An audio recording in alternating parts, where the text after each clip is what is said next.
నా పేరు డాక్టర్ అర్సుల్ మోహన్ రావు. కార్మిక సోదరులందరూ కూడా మేడే శుభాకాంక్షలు. ఈ కార్మిక దినోత్సవం సందర్భంగా నేను ఒక కవిత రాశాను.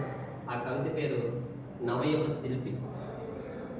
ఉదయిస్తున్న సూర్యుడితో పాటు నిద్రలేసే కష్టజీవి నువ్వు. ఈ లోకం నిన్ను చూసి నేర్చుకోవాలి. నీ చేతిలే దేశ భవిష్యత్తు, నీ చెమటలే సంపద మూలాలు. కార్మికుడే లోక నిర్మాత. కార్మిక సోదరుడా, ఓ కష్టజీవి, సమాజ నిర్మాణంలో నీవే మూల స్తంభం. చెమట చుక్కలతో నేలను తడిపి చిల్లు పండించే అన్నదాతవు నువ్వు.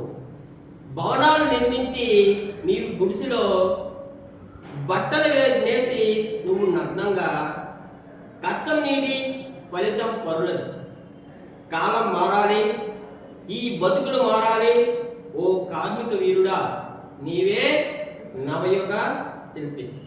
ధన్యవాదాలు.